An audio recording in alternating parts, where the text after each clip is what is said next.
유럽 항공업계가 발칵 뒤집혔습니다. 뭐라고요? 프랑스를 거부한다고요? 프랑스의 파리샤를 드골 공항, 독일의 미엔 공항, 네덜란드의 스키폴, 유럽 공항계의 절대 강자들이 긴급위를 소집했습니다. 이유는 단 하나, 폴란드의 14조 원 초대형 신공항 프로젝트 때문이었습니다. 모두가 유럽 방자들의 승리를 확신했죠. 그런데 아시아의 작은 나라가 도전장을 던졌습니다. 한국 인천공항 비웃음이 쏟아졌습니다. 하지만 결과는 충격 그 자체였습니다. 폴란드가 선택한 것은 바로 그들이었으니까요. 도대체 한국은 어떤 비밀 무기를 숨기고 있었을까요? 유럽의 거인들은 왜 무릎을 꿇었을까요? 지금부터 그 충격적인 반전의 순간을 공개합니다. 2023년 밝고 바람이 시원한 봄 아침이었어요. 폴란드 바르샤바 위의 하늘은 깊은 파란색이었고 하얀 구름들이 종이배처럼 부드럽게 떠다니고 있었습니다. 새들이 시내 중심가 근처의 높은 정부 청사 창문 앞을 날아갔고 그 건물 안에서는 큰 일이 일어나고 있었어요. 아주 큰 일이었습니다. 저는 검은 정장을 입은 사람들에 둘러싸여 긴 회의실에 앉아 있었어요. 공기는 속삭임, 펜클릭 소리, 그리고 종이가 조용히 바스락거리는 소리로 가득했습니다. 물병들이 테이블 위에 깔끔하게 서 있었어요. 제 앞에는 메모장, 마이크, 그리고 가장 중요한 것, 저희 나라의 미래를 만들어갈 결정이 있었습니다. 제 이름은 야쿠프 노바크예요. 저는 폴란드의 수십 년 만에 가장 크고 대담한 프로젝트의 부회장이었어요. 저희는 공항을 짓고 있었습니다. 하지만 그냥 아무 공항이 아니었어요. 거대한 공항이었습니다. 글로벌 허브, 자부심의 상징이었어요. 저는 천천히 일어나서 깊게 숨을 쉬고 제 앞에 마이크에 대고 말했습니다. 오늘, 저는 말했어요. 저희는 폴란드의 새로운 장을 시작합니다. 저희는 새로운 공항을 짓고 있어요. 폴란드를 온 세계와 연결해줄 공항이에요. 14조 원이 들 예정이고 저희 미래의 심장이 될 거예요. 잠시 침묵이 있었어요. 그리고 박수 소리가 들렸습니다. 크고 길게요. 언론석에서 카메라 플래시가 터졌어요. 기자들이 급하게 전화로 속삭였습니다. 몇몇 관계자들이 그 금액에 놀랐어요. 14조 원이었어요. 미국 달러로 100억 달러가 넘는 금액이었습니다. 폴란드 역사상 가장 큰 인프라 프로젝트 중 하나였어요. 다시 앉으면서 저는 테이블 위에 이름 목록을 보았어요. 세계에서 가장 큰 공항 회사들 중 일부였습니다. 파리샤를 드골 공항에서 일했었던 프랑스 팀이 있었어요. 세련되고 스타일리시하고 강력했습니다. 그리고 미넨 공항에서 온 독일인들이 있었어요. 정확하고 믿을만하고 엄청나게 자금이 풍부했습니다. 마지막으로 스이폴 공항을 관리하는 네덜란드 사람들이 있었어요. 똑똑하고 창의적이고 친환경 기술의 리더였습니다. 회의실의 모든 사람들, 심지어 언론까지도 최종 경쟁이 이 세 곳 사이에서 벌어질 거라고 예상하고 있었어요. 하지만 그때 특이한 일이 일어났습니다. 작은 흰 봉투가 도착했어요. 한 후배 직원이 걸어와서 저에게 건네줬습니다. 봉투는 깨끗하고 단순했어요. 두꺼운 리본도 없고 향수도 없고 반짝이는 브로셔도 없었어요. 그냥 작은 파란 로고만 있었습니다. 인천국제공항공사. 제 옆에 바르토시크 씨가 몸을 기울여 속삭였어요. 대한민국이라고요? 아시아에 있는 곳이네요. 뭘 생각하는 거죠? 여긴 유럽이에요. 저희는 아시아에 도움이 필요하지 않아요. 저는 그에게 대답하지 않았어요. 천천히 봉투를 열고 종이 한 장을 꺼냈습니다. 거기에는 딱 한 문장만 인쇄되어 있었어요. 인천공항은 20년 연속 공항 서비스 1위를 기록하고 있습니다. 그게 전부였어요. 여분의 말도 없고 긴 연설도 없었습니다. 그냥 한 줄, 하나의 사실이었어요. 그런데 어떻게든 그게 어떤 두꺼운 보고서보다도 저를 더 강하게 때렸어요. 저는 등을 기대고 그 종이를 들고 있었는데 제 안에서 뭔가 움틈이 일어났습니다. 기억이었어요. 7년 전 저는 바르샤바의 쇼팽 공항을 업그레이드하려는 정부팀의 일원이었어요. 그때 저희는 유명한 독일 컨설팅 회사를 데려왔었습니다. 그들은 최고의 기계, 최고의 엔지니어를 가지고 있었고 모든 걸 다 아는 것처럼 말했어요. 하지만 이상한 일이 일어났습니다. 저희 젊은 폴란드 엔지니어들이 질문을 했을 때 독일인들이 설명을 거부했어요. 이건 저희 기술이에요. 그들이 말했습니다. 여러분은 그냥 사용자예요. 그들은 웃었지만 차갑게 느껴졌어요. 저희는 수십억을 지불했었어요. 그런데도 작은 문제를 해결하는데도 그들의 도움이 필요했습니다. 그 느낌을 기억했어요. 저희 자신의 집에서 세입자가 된 것 같은 느낌이었어요. 그날 저는 스스로에게 조용한 약속을 했습니다. 다시는 폴란드가 후배 파트너 취급을 받지 않을 거야. 회의실로 돌아와서 이제 2023년 저는 한국에서 온 그 문장을 바라보고 있었어요. 인천공항은 20년 연속 공항 서비스 1위를 기록하고 있습니다. 그들은 자랑하지 않았어요. 애원하지도 않았습니다. 저희가 최고예요 라고 말하지도 않았어요. 그냥 그랬습니다. 저는 고개를 들었고 그날 처음으로 다른 가능성을 봤어요. 아마도 이건 그냥 큰 회사들에 관한 일이 아닐 거예요. 아마도 이건 비전에 관한 일일 거예요. 그리고 아마도 아시아가 유럽이 잊어버린 무언가를 제공할 수 있을 거예요. 그리고 그때 저는 알았어요. 이건 평범한 경쟁이 아닐 거라는 거요. 이건 완전히 다른 무언가가 될 거였어요. 한국 팀에서 온 그 한 줄을 읽었을 때 인천공항은 20년 연속 공항 서비스 1위를 기록하고 있습니다. 제 손이 멈췄어요. 눈이 그 페이지에서 떨어지지 않았습니다. 짧았어요. 조용했고 거의 너무 단순해 보였어요. 하지만 그게 기억을 되살렸습니다. 제가 생각하고 싶지 않았던 기억이었어요. 그때 저는 바르샤바 쇼팽 공항을 현대화하는 프로젝트에서 일하고 있었어요. 저희 나라 항공 역사상 가장 큰 업그레이드 중 하나였습니다. 모든 사람들이 들떠 있었어요. 저희는 폴란드가 유럽 최고의 공항 중 하나를 운영할 수 있다는 걸 증명하고 싶었어요. 저희에게는 돈이 있었어요. 야망도 있었습니다. 저희에게 없었던 건 지식이었어요. 그래서 저희는 유명한 독일 컨설팅 회사를 데려왔습니다. 그들은 베를린, 프랑크푸르트, 미넨에 공항을 지었었어요. 그들의 팀이 비싼 정장을 입고 저희 회의실로 들어왔습니다. 자신감 있게 말했고 큰 단어들을 사용했어요. 솔직히 말하면 저희는 감동받았었어요. 그들은 그래프, 숫자, 3D 디자인으로 가득한 슬라이드를 보여줬어요. 그들의 계획은 완벽해 보였습니다. 저희는 주저없이 계약에 서명했어요. 그게 첫 번째 실수였습니다. 처음에는 모든 게 잘 되는 것 같았어요. 시스템들이 설치되었고 소프트웨어가 부드럽게 돌아갔습니다. 하지만 곧 저희 폴란드 엔지니어들이 질문하기 시작했어요. 이 시스템은 어떻게 작동하나요? 이 부분을 저희가 직접 맞춤 설정할 수 있나요? 응급 상황을 위해 제어 설정에 접근할 수 있나요? 독일 팀은 매번 같은 답변을 했어요. 안 됩니다. 그건 저희 기술이에요. 여러분은 그냥 사용자예요. 그냥 사용자라고요? 저희가 공항을 짓고 있었어요. 저희 것이었습니다. 하지만 저희는 디지털 뒷문조차 열 수 없었어요. 업데이트나 수리가 필요할 때마다 아주 작은 것이라도 저희는 그들에게 전화해야 했어요. 때로는 며칠이 걸렸고, 때로는 몇 주가 걸렸습니다. 그리고 매번 더 많은 돈이 들었어요. 저희는 파트너가 아니었어요. 저희는 의존적이었습니다. 어느 날 밤늦게 새 터미널 한가운데 서 있던 걸 기억해요. 불빛은 밝았고 기계들은 반짝였어요. 하지만 저는 자랑스럽지 않았어요. 좌절감이 들었습니다. 무력감이 들었어요. 그때 저는 스스로에게 약속했습니다. 다시는 안 돼. 다시는 폴란드가 진정으로 소유할 수 없는 걸 짓지 않을 거야. 다시는 저희가 그냥 따라가는 사람이 되는 계약에 서명하지 않을 거야. 그리고 이제 7년 후 저는 여기 있었어요. 더 큰 프로젝트를 이끌고 있었습니다. 완전히 새로운 국제공항이었어요. 이번에는 조심스러울 거였어요. 이번에는 멋진 슬라이드와 영리한 말보다 더 많은 걸 원했습니다. 그 후 몇 주 동안 유럽 전역의 컨설팅 회사들이 발표를 하러 왔어요. 프랑스 팀이 먼저 갔습니다. 그들은 런던, 마드리드, 로마에서의 성공에 대해 말했어요. 저희와 함께 하시면 그들이 말했어요. 여러분은 엘리트 클럽의 일원이 될 거예요. 독일인들이 강력한 차트를 가지고 뒤따랐어요. 그들은 자신들의 시스템이 어떻게 운영 비용을 40% 줄이고 항공편 지연을 2% 이하로 유지할 수 있는지 보여줬습니다. 저희는 세계 최고의 효율성을 가지고 있어요.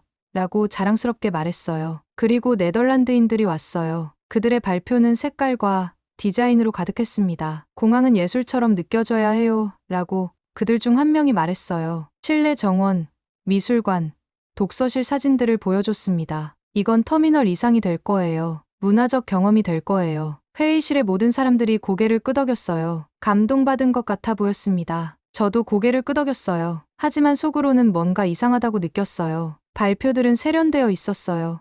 맞습니다. 발표자들은 자신감이 있었어요.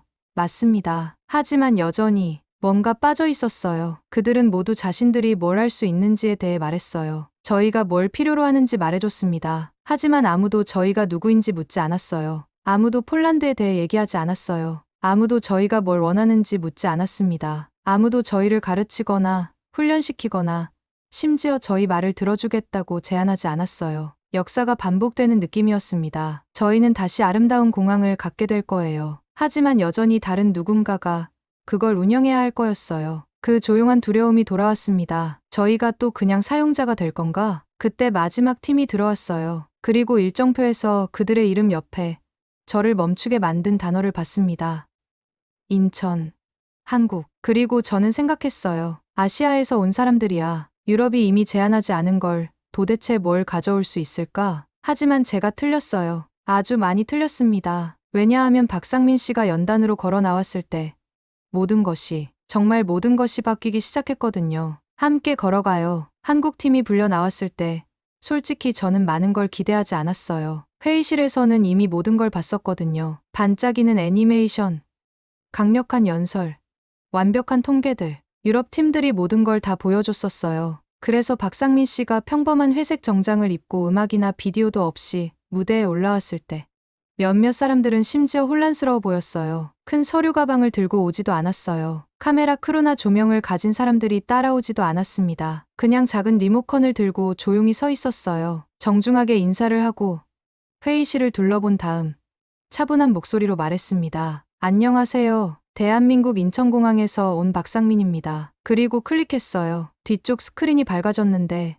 첨단 공항이 아니었어요. 진흙밭이었습니다. 갈색이고 젖어있고 텅 비어 있었어요. 건물 하나도 없었어요. 제 근처 몇몇 사람들이 눈썹을 치켜 올렸어요. 뒤쪽에서 누군가 실제로 웃기까지 했습니다. 하지만 박 씨는 반응하지 않았어요. 이곳이, 그가 말했어요. 인천공항이 시작된 곳입니다. 2001년에는 그냥 늪지였어요. 이제 회의실이 조용해졌어요. 저는 자세히 지켜봤습니다. 그가 계속했어요. 그때 저희에게는 세계적인 이름도 없었어요. 특별한 도구도 없고 고급 시스템도 없었습니다. 저희가 가진 건 꿈이었어요. 그리고 배우고 싶은 마음이었습니다. 그가 또 클릭했어요. 다음 이미지가 스크린에 나타났어요. 오늘날의 인천공항이었습니다. 수정처럼 반짝이는 유리 벽들, 부드러운 조명이 있는 넓은 터미널들, 디지털 키오스크에서 체크인하며 부드럽게 움직이는 여행객들, 활주로의 시계처럼 정확하게 줄 서 있는 비행기들이 보였어요. 그리고 사실들이 나왔습니다. 지난 20년 동안 그가 말했어요. 인천공항은 공항 서비스 세계 1위를 기록하고 있어요. 제 뒤 어딘가에서 작은 탄성이 들렸어요. 바르토시크 씨조차 펜을 두드리는 걸 멈췄습니다. 박 씨는 서두르지 않았어요. 목소리를 높이지도 않았습니다. 그냥 진실을 말했어요. 그런데 어떻게든 그게 다른 모든 사람들보다 더 크게 들렸어요. 그리고 제가 예상하지 못한 일이 일어났습니다. 그가 또 클릭했어요. 스크린에 다른 나라들의 사진이 나타났어요. 쿠웨이트, 인도네시아, 필리핀. 저희는 이 나라들과 함께 일해서 그들의 공항 건설을 도와드렸어요. 그가 말했습니다. 하지만 선생님으로서가 아니었어요. 창사로서도 아니었습니다. 그가 잠시 멈췄어요. 그리고 저희를 똑바로 봤습니다. 저희는 가르치지 않아요. 함께 걸어가요. 저는 몸을 일으켰어요. 그 단어 함께가 제 귀에 울렸습니다. 함께라고요. 다른 사람들은 아무도 그런 말을 하지 않았었어요. 지금까지 다른 모든 회사들은 그들이 얼마나 훌륭한지 말했었어요. 그들이 어떻게 공항을 지을 건지, 그들이 어떻게 모든 걸 관리할 건지. 저희는 옆에서 지켜보기만 하면서 말이에요. 하지만 이 사람 한국에서 온 이 조용한 사람은 다른 얘기를 하고 있었어요. 그가 한 번 더 클릭했습니다. 그리고 제가 본 것이 제 심장을 뛰게 만들었어요. 거기 스크린에는 한국 엔지니어들이 폴란드 작업자들과 웃고 있는 모습이 있었어요. 한 사진에는 그들이 피에로기 만드는 법을 배우는 모습이 있었습니다. 다른 사진에는 그들이 폴란드어로 글을 쓰고 열심히 연습하는 모습이 있었어요. 한 비디오 클립에는 심지어 한국팀이 방에 서서 폴란드 국가를 자랑스럽게 부르는 모습도 있었어요. 완벽한 발음으로요. 회의실의 사람들이 속삭이기 시작했어요. 저는 주위를 둘러봤어요. 눈이 커져 있었고 입이 살짝 벌어져 있었습니다. 박 씨가 부드럽게 웃었어요. 저희는 여러분의 언어를 배우고 싶어요. 그가 말했습니다. 저희는 여러분의 문화를 이해하고 싶어요. 그리고 여러분과 함께 지을 때 저희는 친구로서 짓고 싶어요. 그가 잠시 아래를 보더니 부드럽게 덧붙였어요. 저희는 여러분의 상사가 되고 싶지 않아요. 여러분의 파트너가 되고 싶어요. 그 말들이 제 가슴에 돌처럼 떨어졌어요. 아무도 저희에게 그런 말을 해본 적이 없었어요. 쇼팽 공항 프로젝트 때도 아니었어요. 독일이나 프랑스와의 회의 때도 아니었습니다. 한 번도요. 그때는 깨닫지 못했지만 그 순간 제 안에서 뭔가 변했어요. 박 씨는 저희에게 뭔가를 팔려고 하지 않았어요. 더 깊은 무언가를 제공했습니다.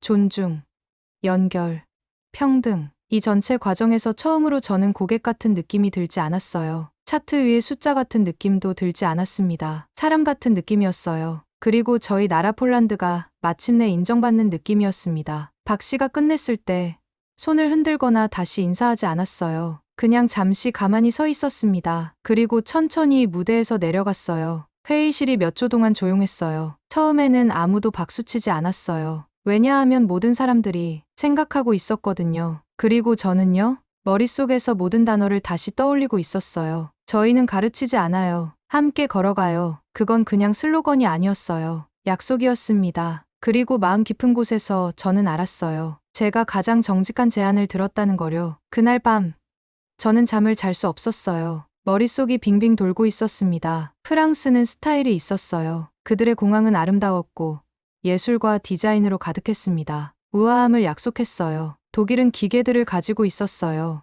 효율적이고 빠르고 완벽했습니다. 통제력을 약속했어요. 네덜란드는 똑똑한 아이디어들을 가지고 있었어요. 친환경 에너지, 스마트 조명, 영리한 디자인들이었습니다. 혁신을 약속했어요. 하지만 한국은 다른 곳들이 가지지 못한 무언가를 가지고 있었어요. 존중이었습니다. 그건 파워포인트 슬라이드에 있지 않았어요. 화려한 비디오에도 없었습니다. 저희 눈을 바라보는 방식에 있었어요. 중간에 끼어들지 않고 들어주는 방식에 있었습니다. 이건 여러분의 공항이에요. 저희는 그냥 도와드리러 왔어요. 라고 말하는 방식에 있었어요. 그리고 그게 제 마음에 남아 있었습니다. 하지만 저는 확실히 해야 했어요. 그래서 아이디어가 하나 있었습니다. 마지막 테스트였어요. 저는 모든 회사에게 같은 짧은 질문을 보냈어요. 그냥 한 문장이었습니다. 5년 후에 저희가 공항을 저희 힘으로 운영하고 싶다면 어떻게 될까요? 전송을 누르고 의자에 기대어 천장을 바라봤어요. 다음 날 답변들이 왔습니다. 프랑스. 업데이트를 위해서는 여전히 저희가 필요할 거예요. 저희 라이선스 시스템을 통해 지속적인 유지 보수가 있을 거예요. 독일. 독립적인 운영은 권장하지 않아요. 저희의 감독 없이는 기술적 오류가 발생할 수 있어요. 네덜란드. 그건 복잡해요. 5년 이후에도 지속적인 파트너십을 제안해요. 그리고 한국. 인천국제공항공사에서 축하드려요. 그것이 저희 파트너십의 목표입니다. 저는 그 문장을 다시 읽었어요. 그것이 저희 파트너십의 목표입니다. 경고도 아니고 가격표도 아니었어요. 목표였습니다. 제 손이 떨리고 있었어요. 하지만 웃었습니다. 그날 저녁, 저는 검토팀과 답변들을 공유했어요. 어떤 사람들은 놀랐습니다. 어떤 사람들은 조용했어요. 한 젊은 엔지니어가 속삭였어요. 그들이 정말로 저희가 혼자 설 수 있기를 원하는 건가요? 저는 고개를 끄덕였어요. 네, 그래요. 그리고 그게 모든 걸 바꿔놓았습니다. 최종 투표, 일주일 후, 최종 결정을 내려야 했어요. 저희는 조용한 방에 앉았습니다. 30명이었어요. 어떤 사람들은 나이가 많았고, 어떤 사람들은 젊었어요. 어떤 사람들은 항공업계에서 수십 년 동안 일했었습니다. 어떤 사람들은 해외 교육을 받고 막 돌아왔어요. 모든 사람이 한 표씩 가지고 있었습니다. 저희는 토론하고, 논쟁하고, 그리고 투표했어요. 결과가 집계되었을 때 제 심장이 빨리 뛰고 있었습니다. 18명이 찬성이라고 했어요. 12명이 반대라고 했습니다. 폴란드는 인천국제공항공사를 선택했어요. 저는 깊게 숨을 쉬었습니다. 해냈어요. 그리고 그때 뉴스가 터졌어요. 폴란드, 유럽 대신 한국 선택, 인천, 메가 공항 프로젝트 승리, 한국, 유럽 항공산업의 진출, 프랑스 뉴스 앵커들이 놀랐어요. 독일 신문들은 충격이라고 불렀습니다. 어떤 곳은 심지어 유럽 단결에 대한 배신이라고 부르기까지 했어요. 하지만 저에게는 시작이었습니다. 1년 후, 1년이 빨리 지나갔어요. 저희 새 공항이 날개를 펼치는 거대한 새처럼 땅에서 솟아오르고 있었습니다. 그리고 저희 젊은 엔지니어들은 한국에서 돌아왔어요. 달라져서요. 더 강해지고, 더 날카로워지고, 더 자신감이 생겼어요. 그들 중 한 명이 안나가 저에게 말했어요. 그들은 공항 관리하는 법만 가르쳐준 게 아니었어요. 저희 자신을 믿는 법을 보여줬어요. 다른 한 명인 마렉이 웃으며 말했습니다. 그들은 저희를 아이처럼 대하지 않았어요. 파트너처럼 대해줬어요. 친구처럼요. 그때 저는 알았어요. 저희는 그냥 비즈니스 거래를 얻은 게 아니었어요. 진짜 파트너십을 얻었습니다. 곧 놀라운 일이 일어나기 시작했어요. 체코가 연락해왔어요. 얘기할 수 있을까요? 그들이 물었습니다. 그리고 루마니아가 편지를 보냈어요. 저희도 한국식 방법을 배우고 싶어요. 심지어 자랑스럽고 조용한 독일도 기술적 논의를 요청했어요. 저는 이런 일을 상상해 본 적이 없었어요. 어느 저녁, 저는 건설 현장 옆을 혼자 걸었어요. 해가 지고 있었고, 철과 유리 위에 금빛을 들이우고 있었습니다. 크레인들이 잠든 거인들처럼 가만히 서 있었어요. 바람이 열린 땅 위로 부드럽게 움직이고 있었습니다. 저는 오랫동안 그곳에 서서 그냥 바라봤어요. 그리고 부드럽게 혼잣말로 속삭였습니다. 독일이 저희에게 도구를 줬다면 저희는 벽을 쌓았을 거예요. 하지만 한국은 저희에게 신뢰를 줬고, 그래서 저희는 다리를 놓았어요. 그때 저는 마침내 이해했어요. 이건 그냥 폴란드에 관한 일이 아니었어요. 더 큰 무언가에 관한 일이었습니다. 아시아의 작은 나라가 유럽이 성장, 파트너십, 존중에 대해 생각하는 방식을 바꿔놓았어요. 그들은 저희가 공항을 짓는 걸 도와준 게 아니었어요. 저희가 꿈을 짓는 걸 도와줬습니다. 그리고 아마도 더 나은 미래를 짓는 걸 도와준 거예요. 오늘의 사연은 여기까지입니다. 구독과 좋아요, 알림 설정 꼭 부탁드립니다. 다음 이야기도 많이 기대해 주세요. 오늘도 시청해 주셔서 감사합니다.